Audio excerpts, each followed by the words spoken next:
Estamos de volta para o terceiro e último bloco da entrevista com o governador Pedro Taques. Governador, eu queria apresentar o último trechinho que eu separei da nossa entrevista no Roda Viva antes de fazer a pergunta. Mato Grosso tem 905 mil quilômetros quadrados. Nós preservamos 60% do nosso território em unidades de conservação da União, reservas indígenas, APPs, área de preservação permanente, reserva legal, 60% do nosso território. Nós produzimos em 40% do nosso território. Nos últimos 10 anos, Mato Grosso diminuiu o seu desmatamento em 92% nos últimos 10 anos. Portanto, hoje o produtor mato-grossense, eu não quero generalizar, porque não é possível essa generalização. O produtor mato-grossense conhece e sabe da importância do desenvolvimento que seja sustentável do ponto de vista ambiental, econômico, social, para que nós possamos conquistar mercados internacionais. Já que os nossos companheiros não dizem isso, eu registro que nós parecemos mais novos. Deve ser a água de Cuiabá, você tem vindo muito aqui. É verdade. Governador, o senhor fez uma descrição otimista da situação e com dados consistentes. Agora, o sistema, segundo o sistema de alerta do desmatamento, entre fevereiro e março de 2016, o desmatamento na Amazônia Legal em Mato Grosso aumentou 190% em relação ao mesmo período de 2015. Pergunto, esses dados são reais e o que é que aconteceu? Sim.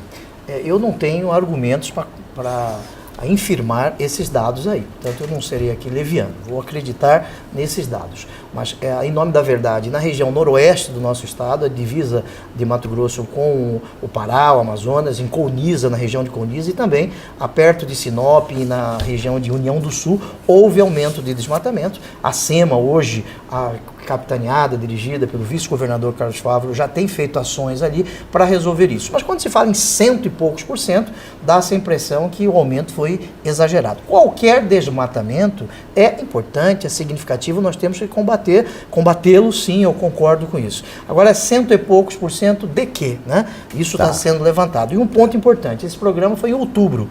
Né? Em novembro, nós fomos à COP21 em Paris, nós apresentamos na COP21 o PCI, Produzir, Conservar e Incluir. Um grande programa, né, que faz com que Mato Grosso já seja premiado, né, já tenha sido, premiado por agências da ONU com quase 4 milhões de euros, em razão do reconhecimento das nossas metas apresentadas em Paris, enquanto todo o Brasil apresentou metas de desmatamento ilegal zero até 2030, Mato Grosso apresentou até 2020. Por que isso? Por consciência ambiental? Também, nós temos que reconhecer a importância disso. Mas Mato Grosso é um estado que produz muito, sabemos disso, segundo a FAO, né, que é a agência da ONU que trata da alimentação. Se hoje da segurança alimentar, se hoje nós temos 7 bilhões de habitantes no mundo, em 2050 teremos 9 bilhões de habitantes. Precisaremos aumentar os nossos estoques de alimentos em 60% no mundo todo. Desses 60%, 40% está no Brasil e grande parte está no estado de Mato Grosso. Então nós temos uma responsabilidade ambiental que precisa ser levada em conta. A geopolítica alimentar, a segurança alimentar faz com que nós tenhamos uma maior consciência da responsabilidade que temos. Por isso, criamos aqui em Mato Grosso o IMAC, Instituto Mato Grossense da Carne. O Instituto Mato Grossense da Carne é formado por produtores, por a indústria frigorífica e o Estado, né? Eles que fazem a regulamentação da rastreabilidade, da certificação da nossa carne. Por que isso? No mundo todo existem institutos como esse, na Nova Zelândia, Austrália, Estados Unidos, Argentina e Uruguai. E criamos aqui em Mato Grosso o IMAC. Mato Grosso tem o maior rebanho bovino do Brasil. 29 milhões e 300 mil cabeças de gado bovino. A Austrália tem 30 milhões. Os Estados Unidos inteiro tem 80 milhões de cabeças. Isso mostra que nós precisamos cuidar desses 60%, nesses 40% que estão antropizados, né, sendo utilizados, usá-lo com mais responsabilidade, porque a nossa responsabilidade é geopolítica mundial. Perfeito. Vamos inverter então, Marrom. Muito bem. Governador, o senhor foi eleito com um dos maiores cacifes pessoais em termos de honestidade do Brasil. E eu fui o seu eleitor e cabo eleitoral. Espero que não esteja arrependido ainda. Não, se eu estivesse, eu falaria com toda certeza. Hoje, se voltasse no tempo, certamente eu votaria novamente Muito no obrigado. Pedro Tax. Ocorre, governador, que o senhor pegou um estado, uma das maiores crises morais de toda a história. Nós temos um problema de corrupção vinculado a incentivos fiscais. Nós temos um problema de corrupção vinculado às obras públicas. Enfim, em todos os setores o Estado foi dominado pela corrupção. Muito bem. Eu gostaria de lhe dizer o que a oposição diz do seu governo e lhe dá a oportunidade também para nos responder. Com essa mentalidade de Ministério Público, com essa mentalidade de fiscal, com essa mentalidade séria, sempre muito próxima à acusação, o senhor assumiu o Estado de Mato Grosso e quis fazer um contraponto à gestão passada. Aconteceu esse problema de corrupção na SEDUC, que o ex-secretário está preso. A população pode ainda acreditar que o governo Pedro Tax é diferente? Aproveitar só para acrescentar uma pergunta ligada a isso. O senhor criou vários órgãos de controle no governo. O que falhou para que a polícia soubesse primeiro que havia um problema? Ok, muito obrigado por essa pergunta. Nós criamos o Gabinete de Transparência e Combate à Corrupção. O gabinete foi informado a respeito deste fato, problemas de licitação na Secretaria de Educação, e comunicou à Delegacia Fazendária. E o GAECO, que é o Grupo de Atuação Especial do Ministério Público, investigando paralelamente. E houve uma operação em que algumas pessoas presas, empresários e o ex-secretário de Educação. Eu parto da premissa do princípio da presunção de inocência, eu não vou julgar o secretário Permini, porque eu não conheço os autos, eu não tenho tempo para ficar lendo os autos, eu confio no princípio da presunção de inocência e no judiciário do nosso Estado. Mas o que eu fiz? O campo político e o campo da justiça são diferentes. No campo político, o princípio da presunção de inocência não funciona dessa forma. No judiciário, sim. O Permínio, ele pediu exoneração, é um fato lamentável.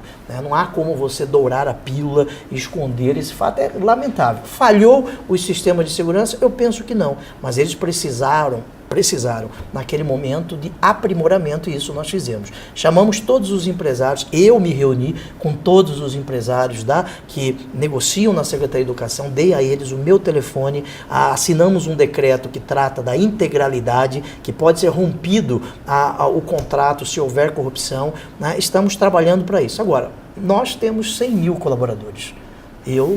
Infelizmente, eu não posso controlar 100 mil colaboradores. O Dr. Maon tem 3 filhos. Ele não sabe, neste momento, o que seus filhos estão fazendo. E no Brasil, vigora o princípio da intranscendência, a não herança penal. Veja que Tiradentes foi condenado e suas gerações futuras também. Cada um responde pela sua culpabilidade. É bom que se diga. No tocante à oposição, a oposição é muito importante na democracia, para pontuar, para criticar. E eu sou um democrata, aceito que a oposição assim o faça. Eu só desejaria, que na administração passada a oposição fosse dessa forma também, porque aí nós não chegaríamos a este momento histórico em que o nosso Estado foi roubado, ele foi desrespeitado. Uma verdadeira quadrilha, na acepção do artigo 288 do Código Penal, tomou conta do Estado e se não via oposição. Aí uma pergunta que tem que ser feita é a seguinte: onde todos estavam? Onde está dormindo, estava fazendo o quê nesse momento? A oposição é bom, porque que exista a oposição, respeita a oposição. Agora, a oposição tem o seu papel. Quando o cidadão eleitor escolheu o nosso grupo político e a minha fotografia que estava na urna, o cidadão colocou algumas pessoas na oposição. E eles têm que ficar na oposição. É assim que se faz a democracia.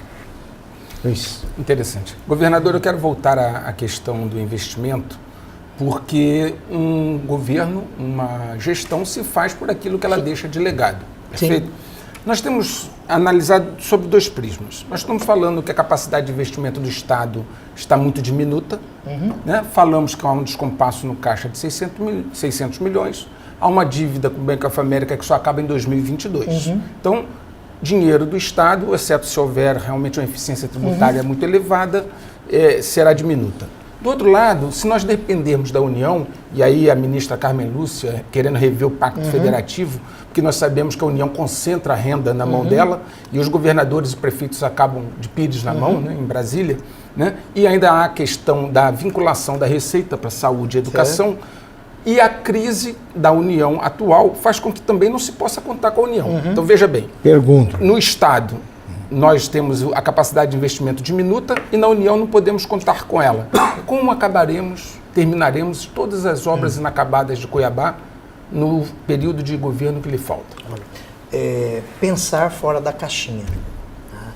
Você não pode hoje, com falta de dinheiro, ficar só chorando. Eu prefiro vender lenços a ficar chorando nesse momento. Vendendo o que nós temos de bom no Estado, atraindo investimentos. Eu acredito na iniciativa privada, eu acredito que através de concessões, parcerias, nós podemos resolver algum desses problemas, porque o Estado ele não sabe fazer muito.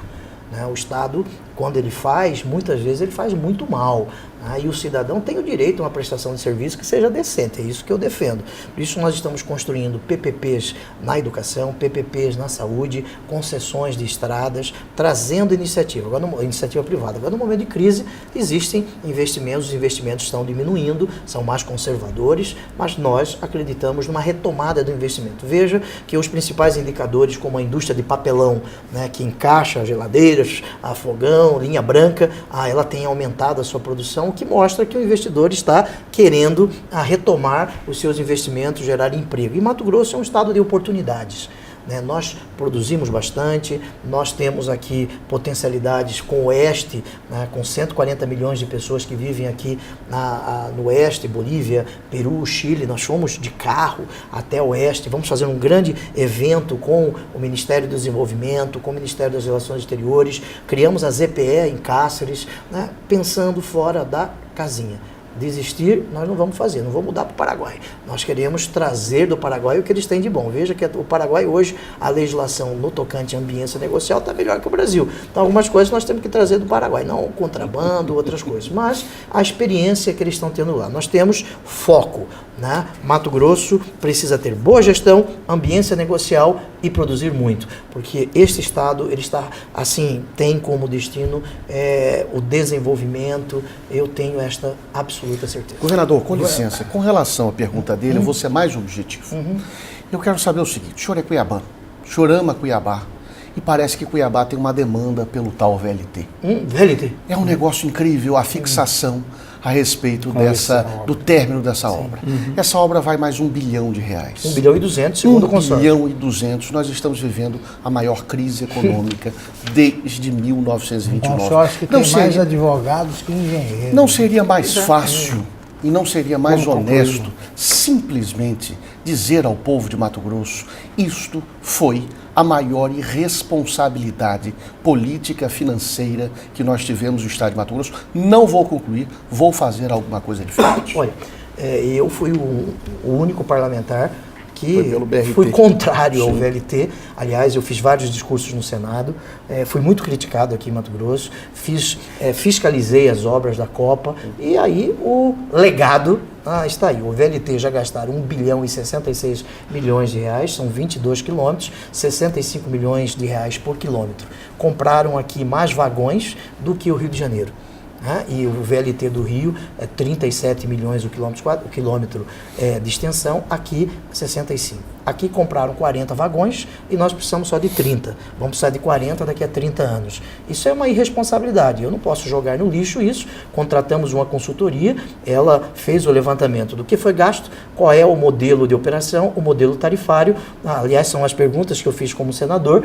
E precisamos, como eu vendo 700 milhões de vagões. Isso não é como você entra no supermercado e vende vagões. Eu não posso transformar cada vagão num carrinho de baguncinha, que é um sanduíche muito famoso aqui de Cuiabá. Eu não posso. Então, eu não vou praticar a mesma irresponsabilidade que praticaram. As pessoas dizem, está demorando. Mas está demorando porque nós estamos tendo responsabilidade. Chegamos a este momento porque não demoraram. Mas é impossível, simplesmente parar? A pergunta continua. Ela foi parada em 2014, mais ou menos como o metrô de Salvador, parou antes. Nós estamos negociando com o Ministério das Cidades para que ele aporte 600 milhões para que nós possamos terminar a obra. Porque nós não temos, o Estado, 600 milhões. Se eu tivesse 600 milhões, eu não terminaria o VLT. Voltamos à questão da capacidade de investimento que dificulta tudo isso. Governador, mas é uma cicatriz que para encerrar, nós estamos agora no final do programa.